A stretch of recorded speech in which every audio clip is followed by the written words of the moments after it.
Private credit has hit the headlines recently. A number of funds have seen a rush of clients trying to redeem their investments. One company, Blue Owl, has had to shut down one of its funds entirely. This is an asset class that's seen explosive growth, and which, as a consequence, is often touted as the source of the next financial crisis. So what's actually going on, and how worried should you be? If we start first then with what private credit actually is.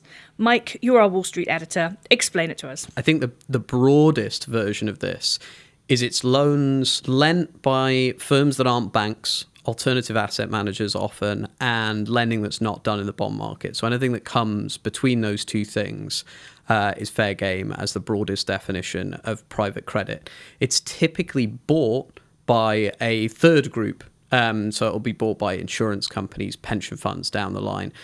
So the private markets firms are originating this debt. What you had late last year was a private credit fund issued by a company called Blue Owl. It's a big alternative asset management company. It's grown from about $50 billion under assets under management in 2021 to more like $300 billion today. So it's really, really aggressively expanded. It's a big player in private credit. This vehicle was seeing more redemptions than the fund wanted to satisfy. And it said, okay, no more redemptions. And earlier this year, assets from 3 funds at Blue Owl were sold. So they said, we're selling $1.4 billion worth of assets.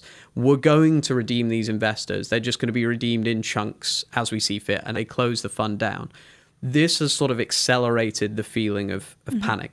Even though these assets were sold for effectively face value, it's just crystallizing a moment of concern about what's really going on. How does the size of the problem compare to the subprime meltdown and, say, the Lehman story? 2 key points to me.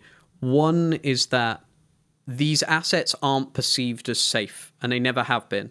Everyone knows they're risky. Now, maybe they're riskier than people thought they were, but actually when it comes to the most severe financial crises, in my view, it's the assets people think are safe that are the problem, not the assets people think are risky. Nobody thinks that about private credit, right? And so the leverage ratios involved are nowhere near where they were. The other side of that is that you won't see this all come in one blow up. The opacity of it, the slow burning nature of it means it may crop up for quite some time.